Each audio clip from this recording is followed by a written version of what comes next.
What if I told you that somewhere under the streets of New York City, right now, tonight, there are people waiting for a train that is never going to come? Not ghosts, not a metaphor, real people in real clothes, standing on a real platform. And the only reason we don't know about them is because most people who find the entrance never make it back out. This story starts with a map that shouldn't exist, and a door that was supposed to be locked.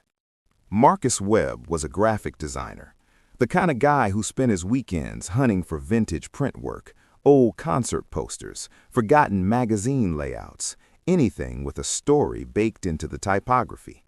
For him, a flea market wasn't shopping, it was archaeology.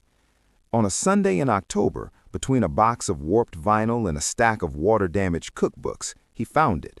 A transit map.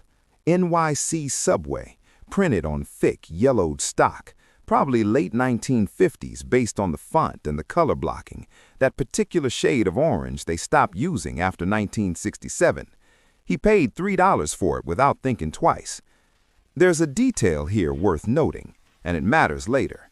Transit workers who spent decades on the overnight shifts will sometimes mention, if you ask them directly, that objects turn up in the system with no explanation. Wallets, keys, items logged and lost and found that don't match any passenger report. As if something underground occasionally exhales and things surface. Marcus didn't know any of that yet. He just thought he'd found a cool old map. It wasn't until he got home and spread it across his drafting table that he noticed something wrong. Chambers Street, a real station on the J/Z line, had a label next to it that didn't belong. Platform 3. Marcus had ridden through Chambers Street 100 times. There are 2 platforms, always have been. He cross-referenced it against every official map he could find online. Nothing. He checked transit archives, historical records, Wikipedia. No Platform 3, no mention of it anywhere. Here's where most people would have shrugged and moved on. Marcus was not most people. He went to Chambers Street. He got there at 9 p.m. on a Tuesday, did a full walkthrough, 2 platforms exactly as expected. He asked a transit worker on the J platform if there was ever a 3rd platform. The guy looked at him like he'd asked if the moon was made of cheese. Marcus went home. He almost let it go. But graphic designers are trained to see things other people miss. Negative space, hidden structure, the thing that's there without being there.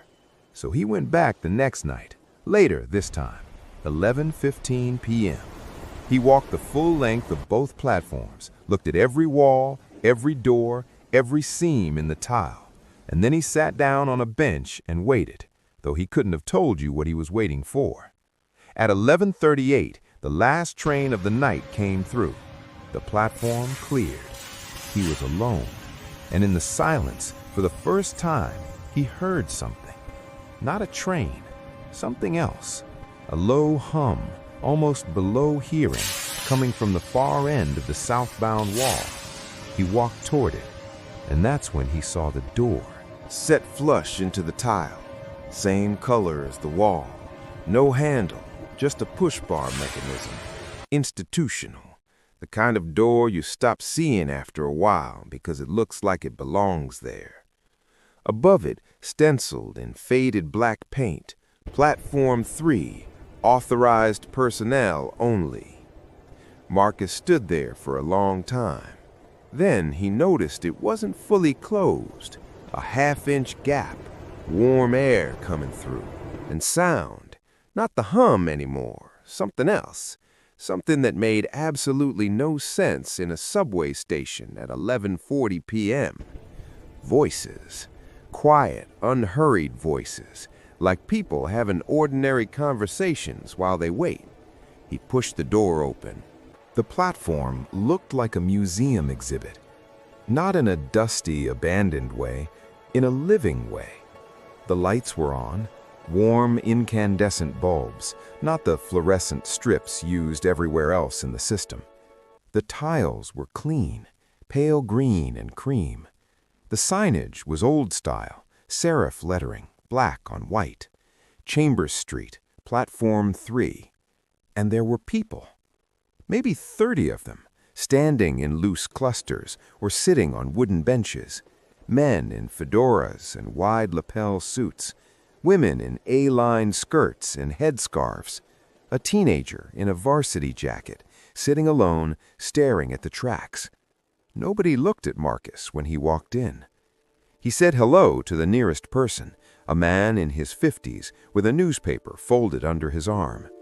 The man smiled politely and said the Nassau Street Local was running a little late tonight. He said it the way you say something you've said 10,000 times. Easy, automatic. Marcus looked at the newspaper under the man's arm. The New York Daily Mirror, September 14th, 1955. His hands started shaking. He walked down the platform. Every person he passed had the same quality about them. Present, but not present.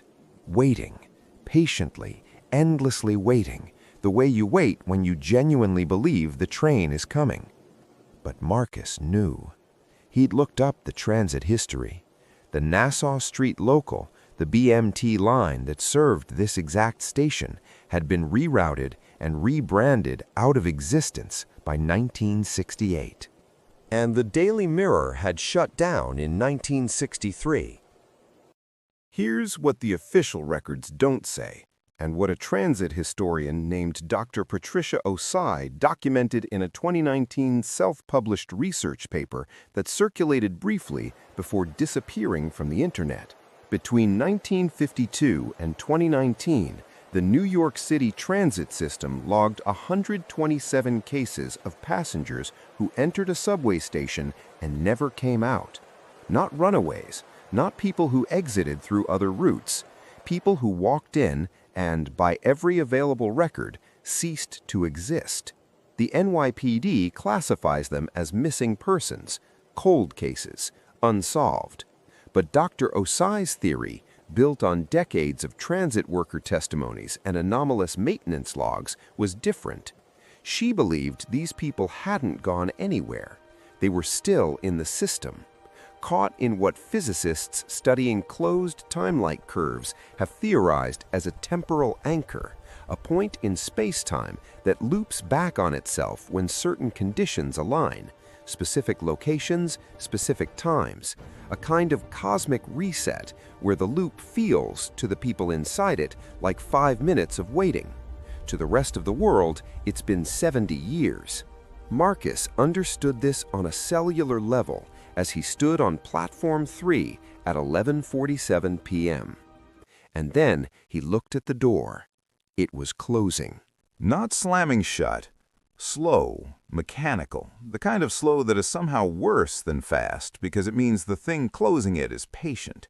It has done this before. It knows exactly how long it takes. Marcus ran. Past the man with the newspaper, past the teenager in the varsity jacket who looked up for the first time and made eye contact.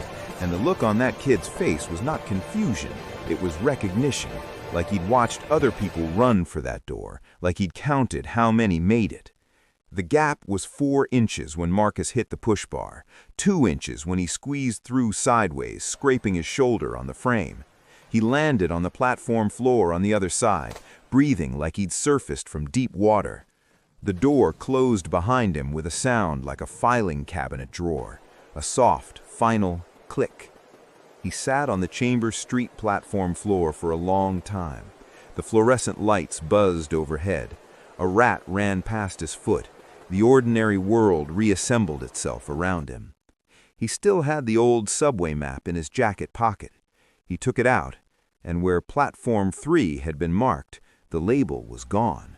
The map now looked exactly like every other map, 2 platforms, standard layout, like it had never said anything else. Marcus Webb stopped riding the subway after that night. He moved to a neighborhood he could navigate on foot. He told this story once to a friend who posted it to a transit history forum. It was flagged and removed within 48 hours. Unverified claims. No further explanation. Dr. Osei's paper is gone. Her academic profile no longer exists in any university directory. The 127 missing persons cases remain open, and nobody, not one investigator in 70 years, has named the same location twice. Here is the image I can't get out of my head. 30 people in beautiful old clothes, warm light, quiet conversations. A teenager in a varsity jacket watching the tracks. They are not screaming, they are not lost, they are simply waiting with complete, unshakable faith for something that stopped coming before most of us were born. That is not a horror story. That is something much harder to name. Now, the next time you're on a subway platform late at night after the last train clears and the platform empties, pay attention to the walls, not the signage, the seams, the places where tile doesn't line up, the doors that look like they belong but have no obvious purpose, the sections of wall that are slightly warmer to the touch. And if you ever see a door marked Platform 3, check the time first. And whatever you do, don't go in after 11:40, because some loops, once they close around you, are very patient. That's the whole story of Platform 3. Thanks for watching. If this resonated with you, give it a 3 in the comments. No explanation needed. I'll get it. Like, subscribe, and see you next door.